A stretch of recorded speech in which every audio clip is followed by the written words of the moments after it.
Hi, I'm Traci Costa, President and CEO at ATHENA International, and I'm here in Ogden, Utah. And I have I don't know that I have met a mother-daughter ATHENA Award recipient duo before. And I'm so excited to have you here with me today and to have this conversation. Would you mind telling us a little bit about yourselves? Let's go youngest first. Okay, go ahead. Young at heart.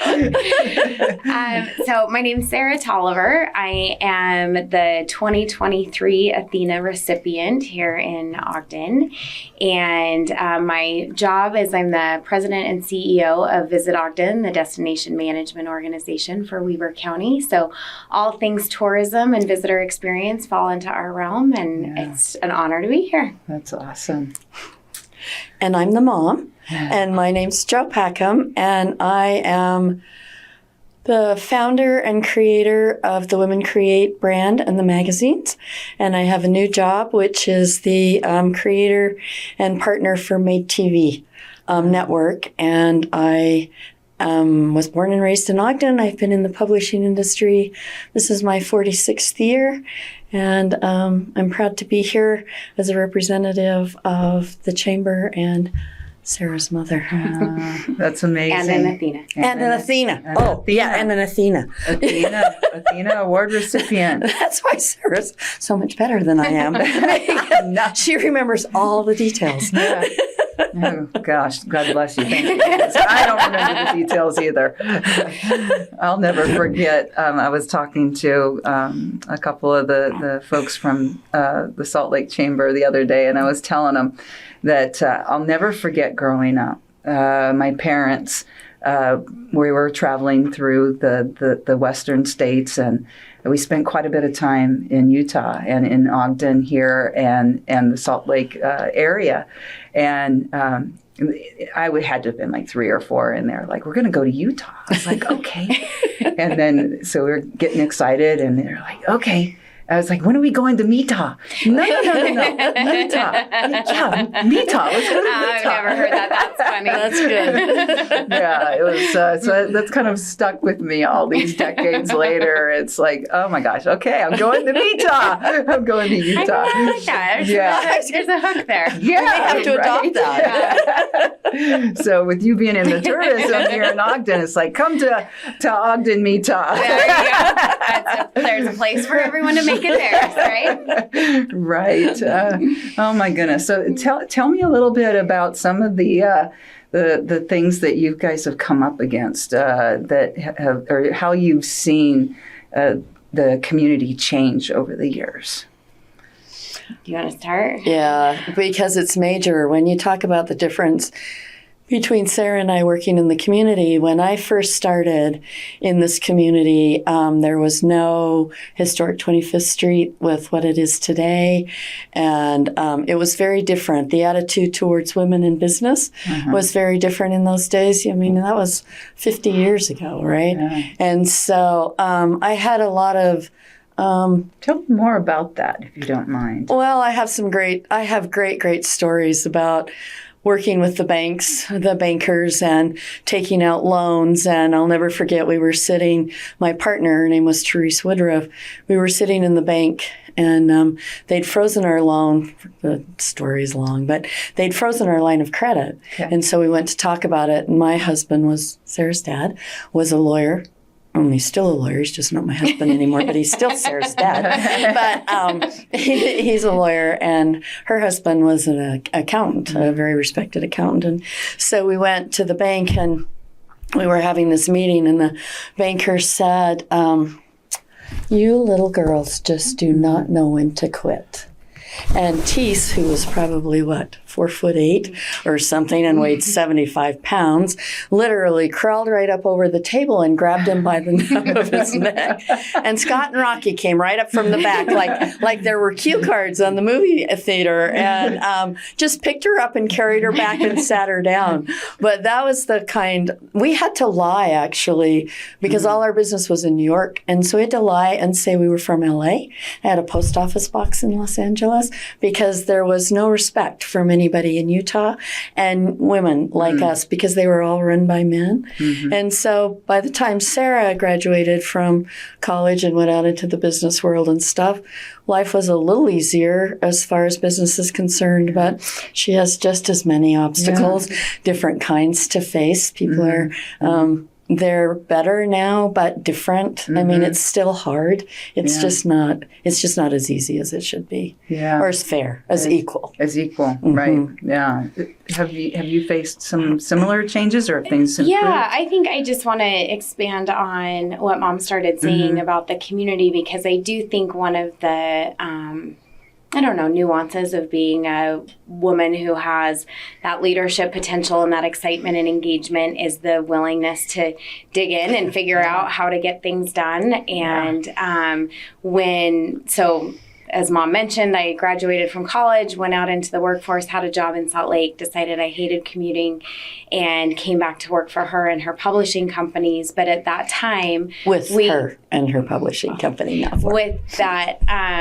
But at that time, there was a lot going on. We wound up opening retail stores and wound up pushing the mayor and administration at the time for some redevelopment help on the street, and partnered with other men and women business owners, but primarily women business owners, and to really dig in and start to make some things happen for the street and bring people down to the community rather than into each of our individual businesses. It was that greater good and collaboration mentality of just, if we could get people to feel like they were safe downtown and that there were experiences and opportunities for them to dine and eat and be entertained down there, there was, opportunity waiting for all of us. So it was a really interesting and engaging time to be involved in getting our feet wet in politics and everything that goes around with that, economic development, all things we weren't equipped to do, frankly, and just dug in and made happen. It's so amazing.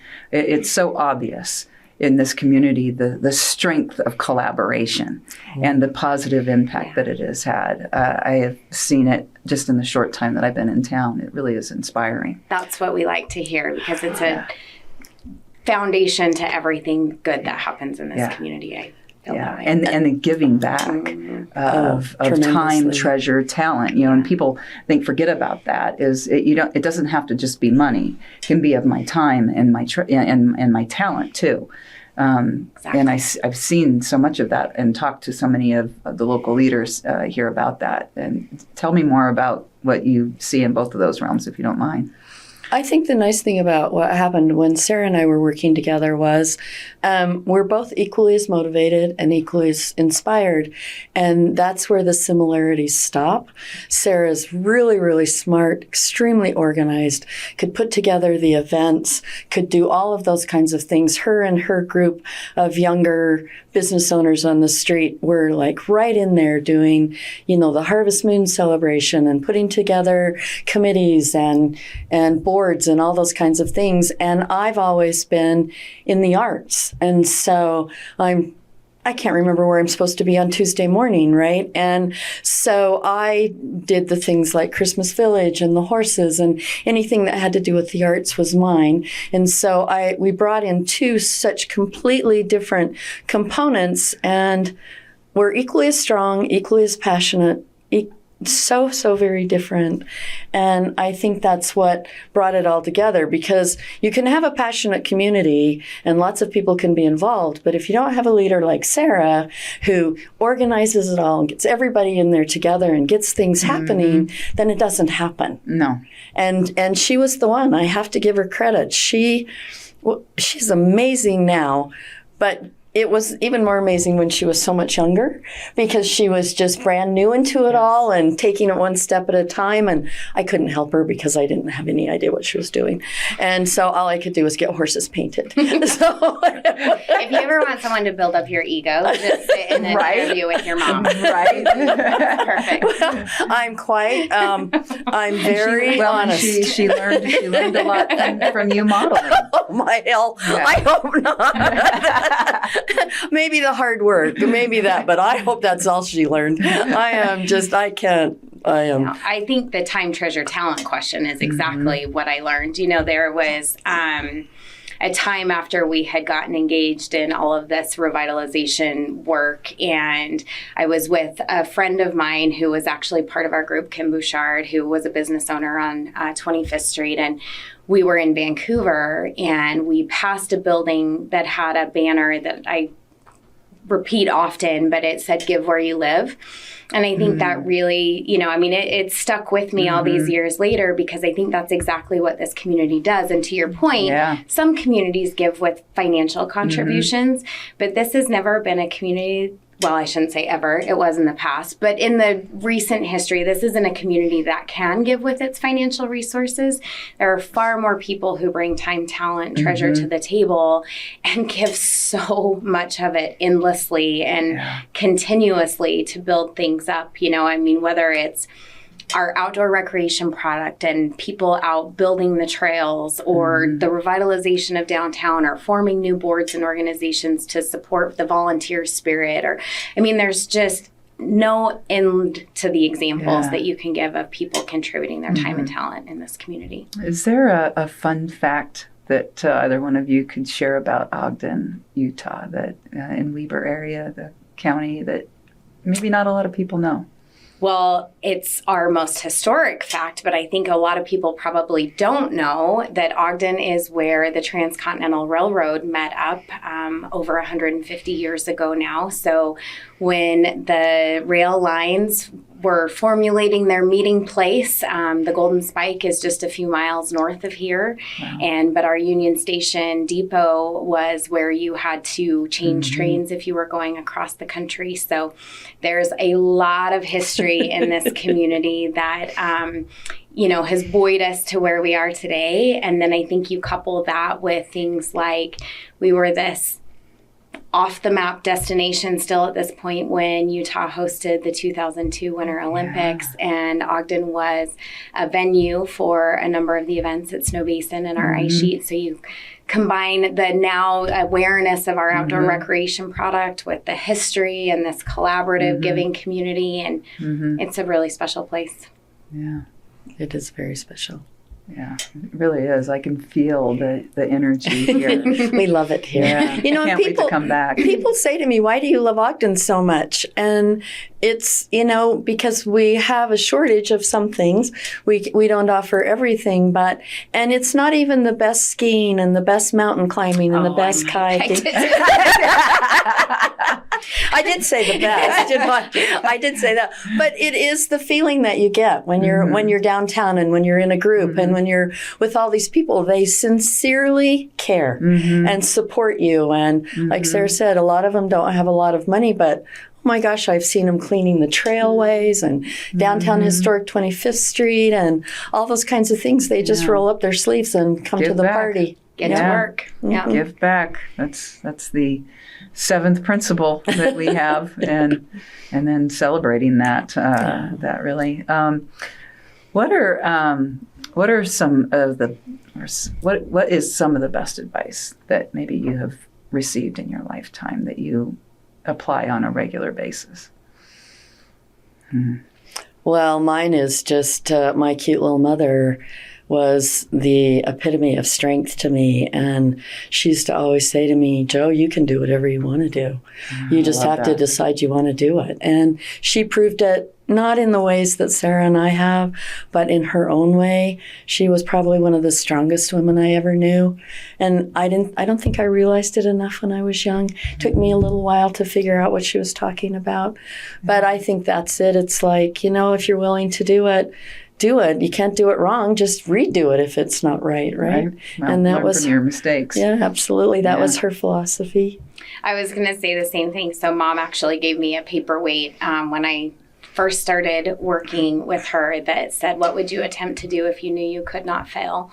And I think that's been a guiding principle, because then I say that to my team all the time. We we won't ever fail. We try things and they won't work, but it's a learning experience, and we move on and we try new things. And so as long as we continue to not be afraid of the end result or, you know, what success or failure might look like, and just give it our all and believe that that's the best course of action for now, that's the best we can do. And we learn from all of those experiences, and it leads us to a better place with more knowledge. Right, for sure. And especially if you can take those mistakes and better yourself and elevate yourself and grow, use it as a growth opportunity, right? Try not to make the same mistake twice. I haven't learned that lesson yet, but I'm working on it. Sincerely working on it. You know, we're a work in progress always. Forever and ever, yes. Yeah. So, in the vein of what you kind of alluded to there, is there a career that either one of you did not pursue that you think, gosh, I would have really been good at that? No, the career that I am in is not one that was ever on my radar. So when I was growing up, I actually thought I'd follow in my dad's footsteps and be an attorney, and started my college career in that vein, and decided quickly that that wasn't what I wanted to do. And good for you. Nothing against attorneys, just that you found that it wasn't for you. And frankly, I wound up majoring in business because I didn't know what I wanted to do, and felt like it was a good foundation for most things, and just kind of let my path evolve over time. And when I was actually I don't want to, recruited's the wrong word, but someone encouraged me to apply for the job that I have now. And when they did so, I frankly didn't even know what this organization did. And so this was just never something on my radar. And I feel so grateful every day that my career found me, and that my passion and work can intersect. And people will ask, because I've been doing it for 15 years now, and people will ask, what's next? I'm like, why would I go anywhere? I don't know. I'm happy with what I do. Yeah. So. Yeah, you followed the flow of life. That's amazing. Yeah. Joe, how about you? Oh, no, I never dreamed of working. I didn't want to work. I mean, Scott and I got married when I was 18, and I wanted to be a housewife and a mother, and, live in a lovely home and play bridge and golf and all those kinds of things. And Scott went to law school in Sacramento, and he wanted to stay in California. And we're driving home, and Sarah's back from San Francisco to Sacramento. And we're driving back, and Sarah was a brand new baby, and it's like 2:30 in the morning, and I said to him, I hated California. So I said to him, I'm going to go home and open a retail store. And he said, where did that come from? And I said, I don't know. It just came. And that's what I'm going to do. And that's what I did. And one thing led to another. I had to get us out of California, I think.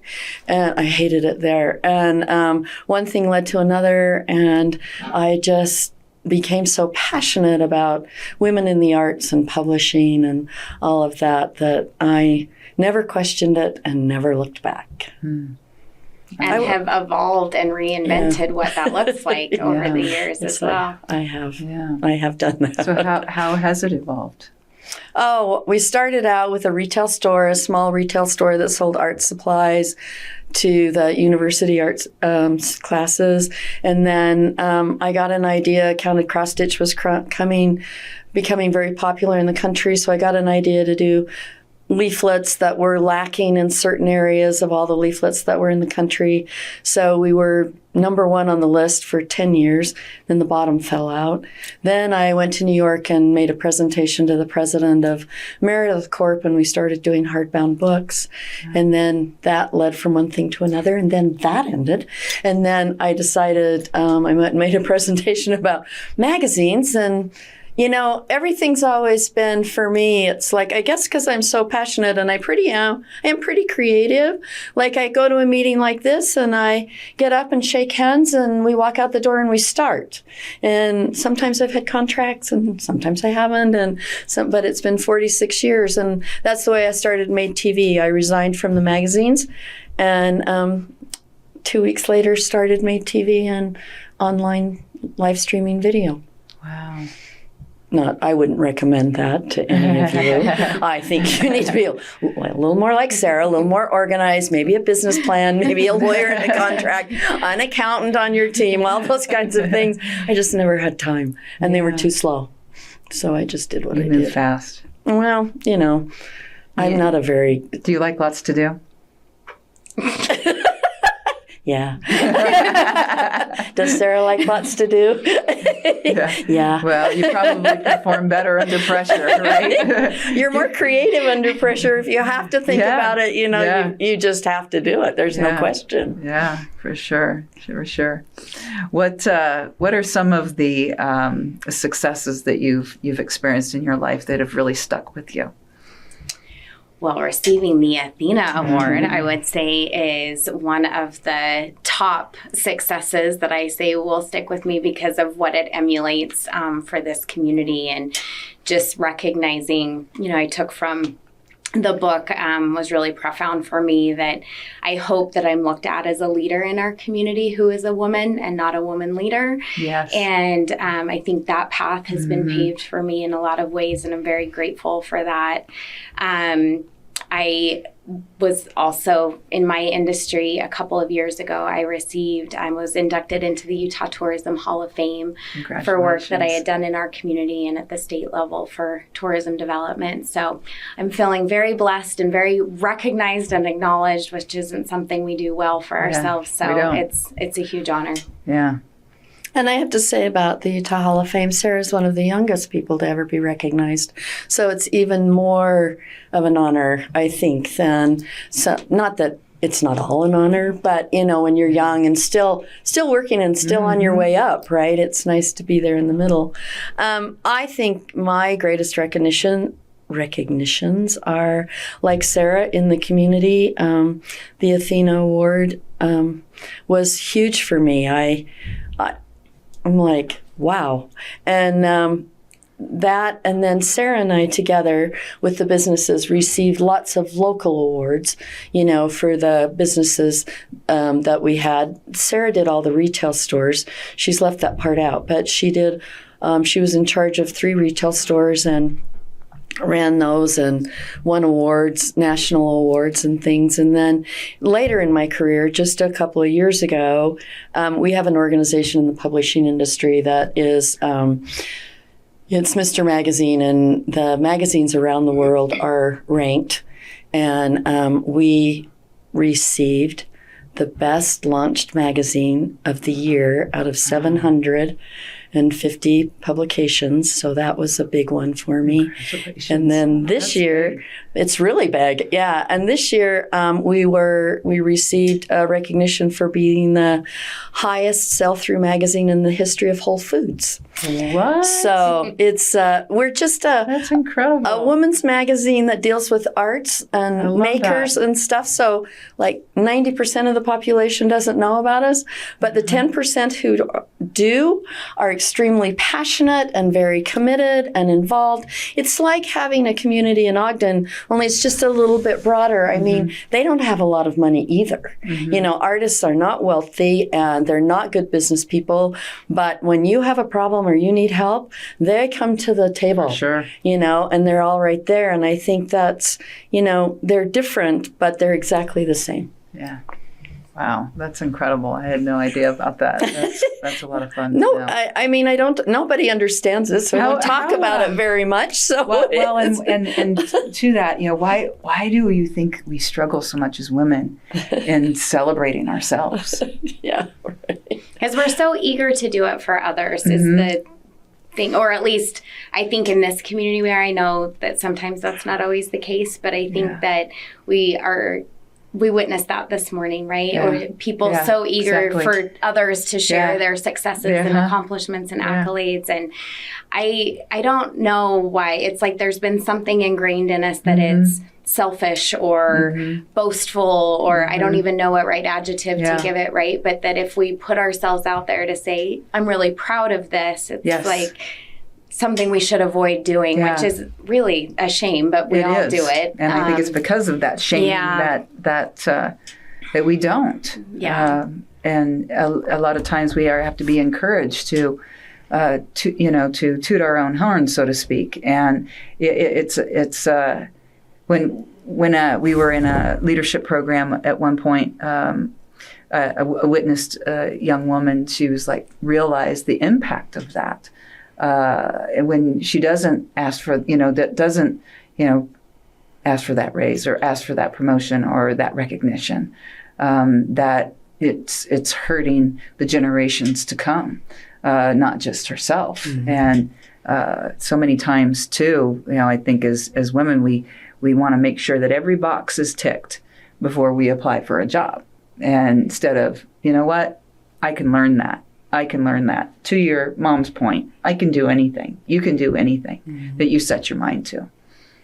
And the difference is, too, with Sara, there are more women in your industry than there used to be, but you still are male-dominated, right? Mm-hmm. And so they still face a lot of the same struggles, even though a lot of the men are very supportive, mm-hmm. and I hear them say wonderful things about Sara and the women they work with. The nice thing about in my industry, when I started, it was totally male-dominated, and that is no longer true. It is almost completely dominated by women and supported by women, and the men feel inferior, which is my magazines were where women create. I mean, there were not men included, so once in a while, the men who make it and the men we crave, but just one in each issue and stuff like that. Yeah. So my life is easier now than Sara's. Sara's still fighting those kinds of things. Yeah. What are some of the things that you are challenged with in that realm? It's hard. I think I recognize it more in hindsight than sometimes when I'm in the moment. When I look back to Mom's point, when I started, mm-hmm.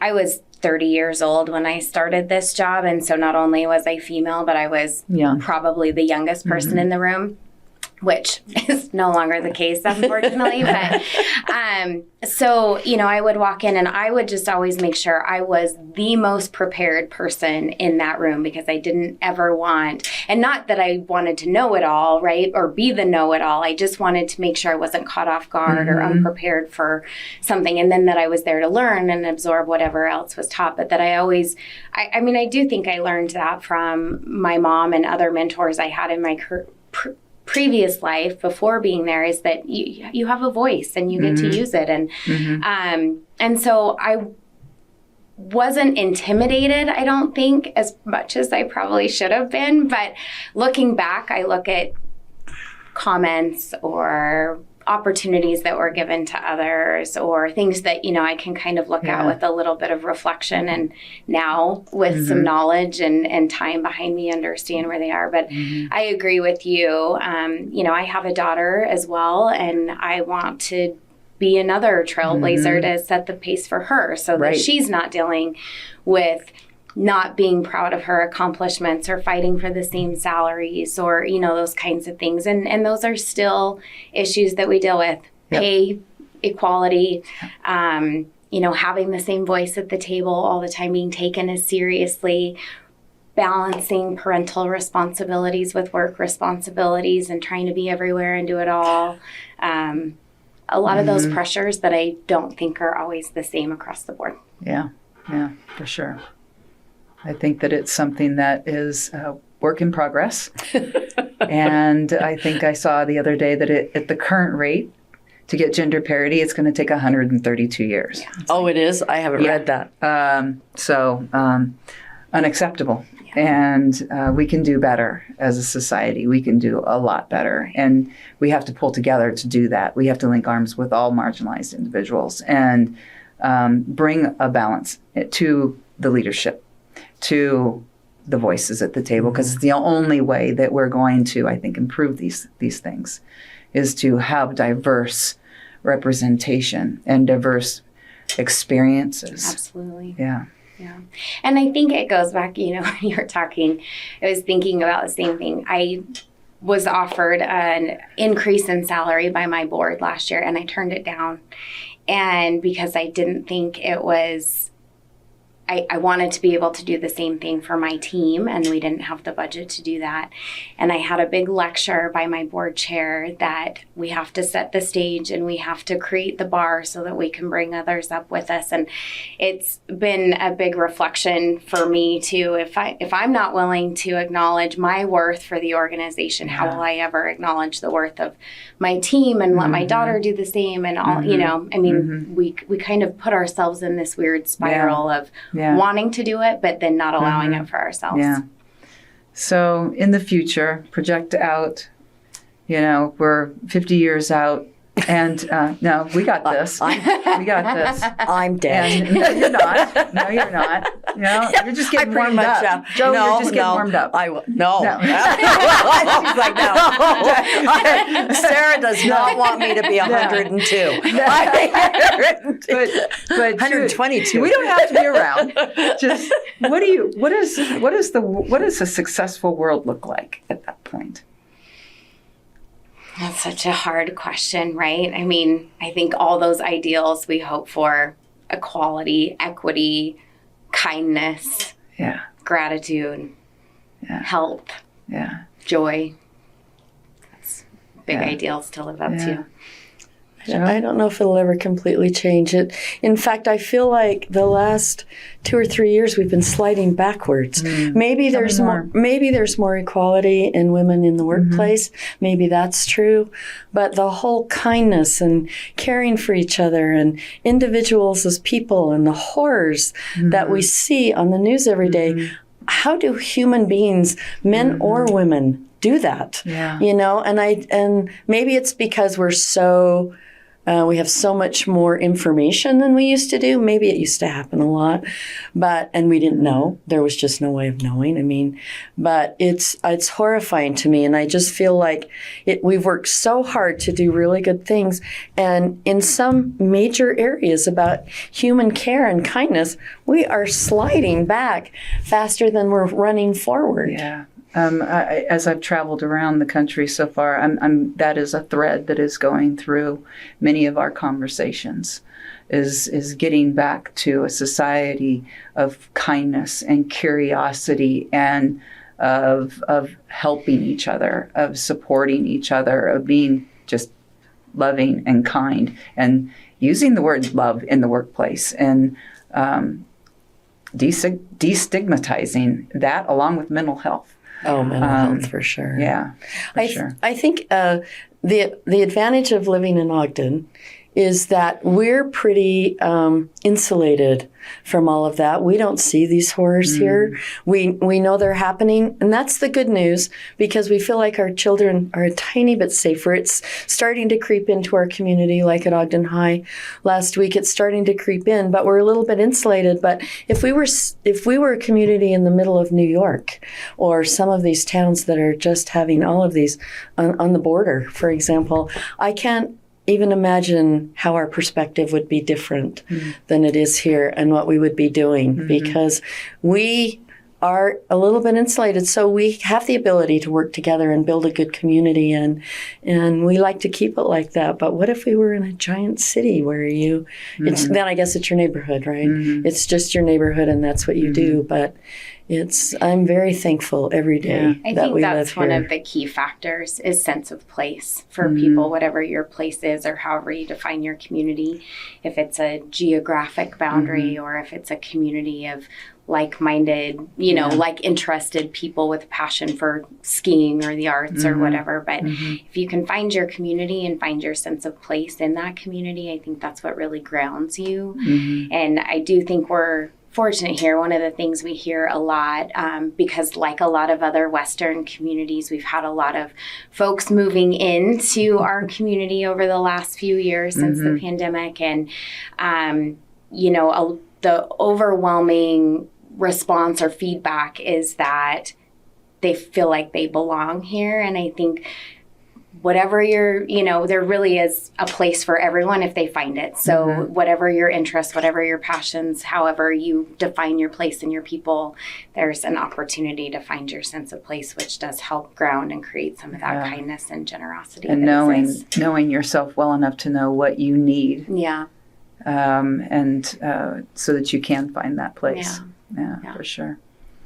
Well, I can't thank you enough for your time, and congratulations, mother-daughter ATHENA Award recipients. I think that's fabulous, and it's been a joy Thank you. and an honor to be with you today. Thank you so much for your time. And any last parting words of advice? I was just going to say, so wonderful to meet you. We're so thrilled you're taking this adventure across the country to do this. So it'll be a great opportunity for us to meet other women out there who also share these same ideals and leadership principles and guiding guides in their professional and personal lives.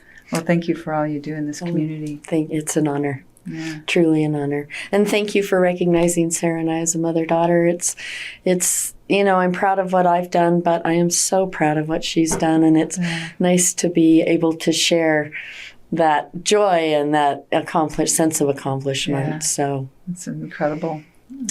Thank you so much. Thank you. Thank you. I appreciate it. Be sure to visit us at ATHENAinternational.org.